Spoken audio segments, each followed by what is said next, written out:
Hey everybody, how's it going? We're having a little sundown meditation prayer here.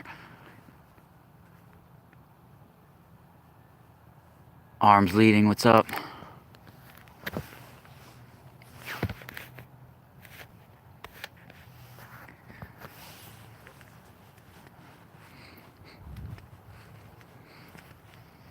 Yeah, I'm not one to usually pay attention to quote unquote timestamps, the little.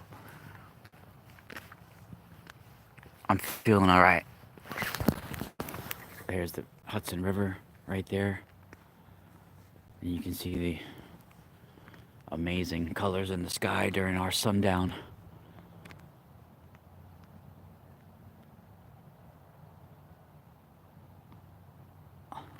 I'm actually going to be doing a live stream tonight that I'm going to give you guys the heads up. Should be in like 2 hours or so from the house.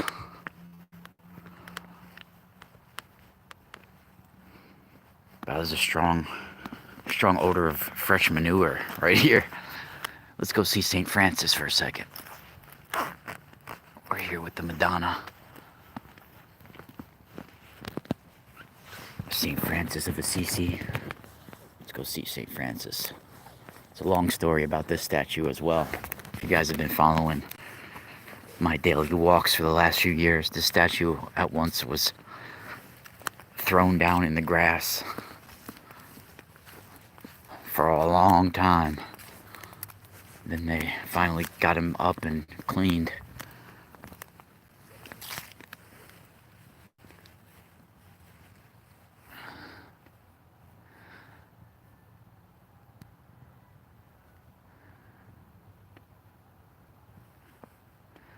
Some of these statues, it feels like when the moonlight and certain light, sunlight, different things hit them, it almost activates a living energy within them.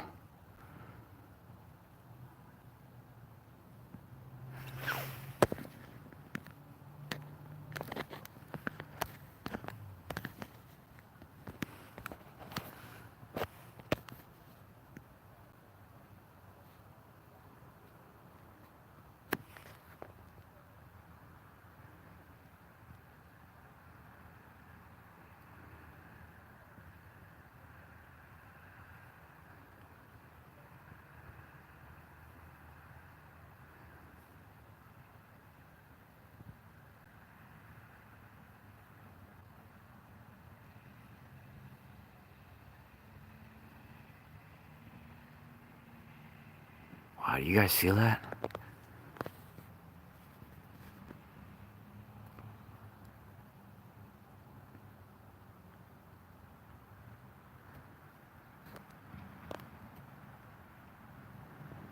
Whoa.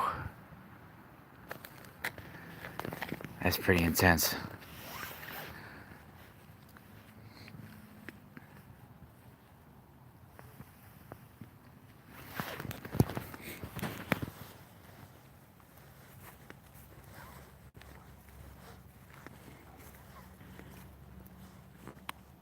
So I've been noticing the last few weeks, and what's very interesting is that this number is very, I don't know if you want to say special, but it's played a reoccurring theme or some sort of role in my life is the number 444. I used to see this all over the place when I was younger. In fact, when I was in high school and we all had beepers and pagers, right? Our friends got in contact with us by paging us, and we would call them back, right? Those pagers, the beepers. My code always was, if I was like returning the phone call and so people knew it was me, I would always put 444 after the number. For some reason, even as a kid, that number just it there was no there there was no even reason for me using that number as a kid. It just like was natural that I chose it. I used to always use that and want the number 4 and sometimes.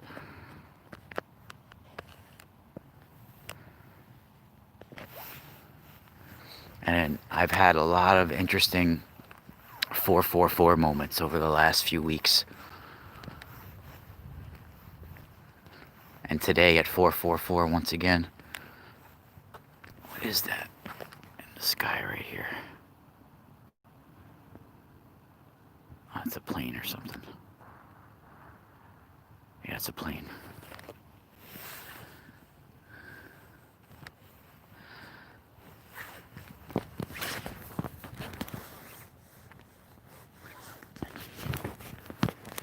And I had a very interesting experience last night. Oh, no, it wasn't last night. It was the night before. Where I was laying down in bed. And it was in the middle of the night. It ended up being like close to 4:44 in the morning. When I woke up, my daughter and my wife were sleeping next to me. And I started to say like a little healing prayer for myself. And my family, just in general. Like I was looking at the girls and I was just like, I kind of said a prayer to myself, like to the universe, to the cosmic consciousness. I kind of was like, I'm paraphrasing. I don't know the exact words I was using. So talking, I wasn't talking out loud. I was sort of saying it to my higher consciousness, like to the universe, like give me the strength and the health to be able to take care of my family and be able to take care of my daughter and protect her. And within a few moments, I saw a face come into my consciousness. And I'll tell you, it looked very similar to what the sort of stereotypical name of the stereotypical vision of Jesus, right? Hey, Susan. Hey, baby dear. All by yourself too. Why are you all by yourself? Huh? All by yourself.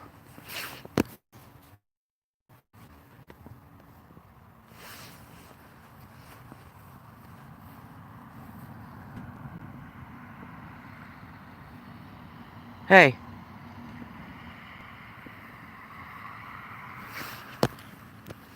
And so the interesting part about this is that it was a sort of olive complexion, but it was the way I saw it was like it was like in electric fire, like it was the outline of somebody, like in like fire writing. Sometimes in your consciousness, in your mind, if you whatever you want to call it, when you get information and visions, it's sort of like sometimes you'll see these letters of fire, these letters, these writing letters, right? These higher dimensional transcripts of information, codes, data. And a lot of times people and symbols, numbers, all sorts of things will be shown in this fire writing, right? This electric fire of your consciousness. And this is the way I saw this face. It was like the outline in electric fire of a face. And it looked very similar to somebody like with an olive complexion. And like a lot of times the stereotypical portrait of Jesus's face. And the interesting thing is the person had like a headband on that looked like a tensor ring. It literally looked like my bigger tensor rings, where it was like a twisted, looked like it almost was like a twisted copper or some sort of twisted ring around the hair, around the head, and holding the hair back, the long hair back even.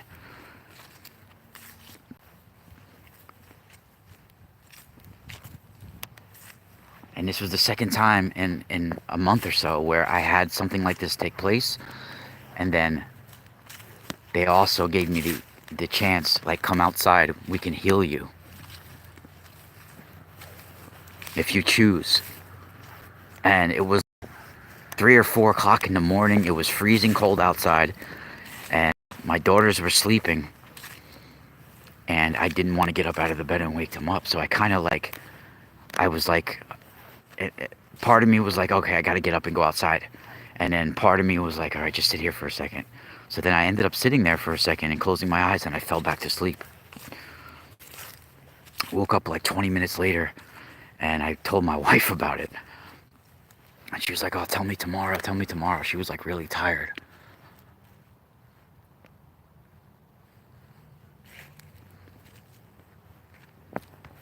And I'm not going to second guess myself and say, oh, I missed an opportunity for healing.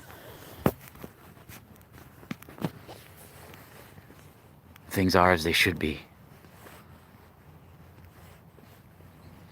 But we have something built in within us.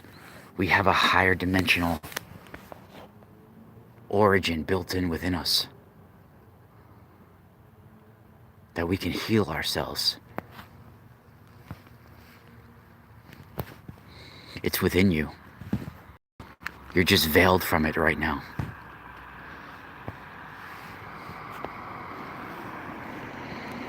Great picture, right? Yeah.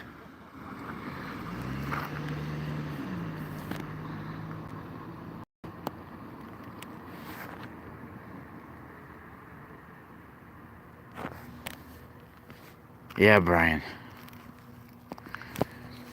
Yeah, people say 4D is dark, this is that. People do not know. Let me tell you, first of all, anybody that is talking about 4D, 3D, 5D, including myself, we can tell you how we experience 3D because we are currently in this realm. We are in this dimensionality. But nobody within our 3D system can correctly describe 4D or 5D because it's impossible from a 3D standpoint to fathom that type of existence correctly. We can catch glimpses. We can have our opinions on our glimpses, but nobody can explain it correctly. It's like telling a square to understand the life of a dodecahedron. It's like saying, like telling a flat surface to try to understand the life of a tetrahedron. It's like drawing a square or a triangle on a piece of paper and asking that piece of paper to relate to a three-dimensional existence. They do not understand it or can fathom it correctly. You can explain it. You can try to break it down. But in reality, no one can truly describe every dimension can have good and bad that comes with it, right? Everything. If we collapsed into this lower dimensional reality, right? Something infiltrated our higher dimensional existence to bring us into a lower dimensional reality. So obviously 4D, if you want to call it that, was not a hermetically sealed, spiritually evolving system.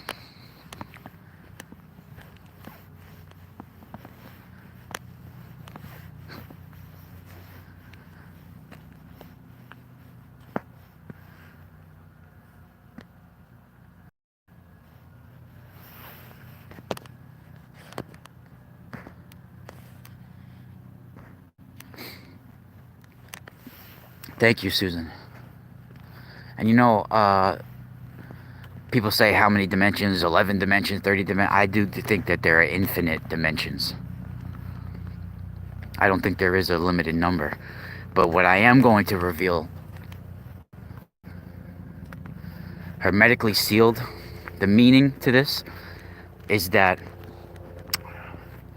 the way I'm describing it is that a virtual reality type genetic experiment lab, if you want to say, a hermetically sealed world where it was made for spiritually and physically evolve living systems, right? So think of if a higher dimensional, look, we got a helicopter. Doesn't matter what time of day I'm right here at this spot, they always come. You know, so think about hermetically sealed. It's where virus cannot infiltrate and corrupt, right? So if our Garden of Eden, if you want to say, can translate to our higher dimensional existence, our 4D, and it was originally made to be like a hermetically sealed lab, a highly evolved, higher dimensional version of a genetic lab where they're growing and evolving living systems and species. Well, that hermetically sealed, quote unquote, hermetically sealed lab was infiltrated by what the Hebrew call the Nakash, the serpent. It somehow accessed the motherboard mainframe of this quantum computer, if you want to, you label it that, some sort of quantum computer that's controlling this hermetically sealed higher dimensional lab. Somehow a data virus was injected, a slime was injected into that system, into that tree of knowledge. The tree of knowledge, in my opinion, is some sort of supercomputer that was running Eden, that was running this hermetically sealed laboratory, genetic lab. Look, you see? And look.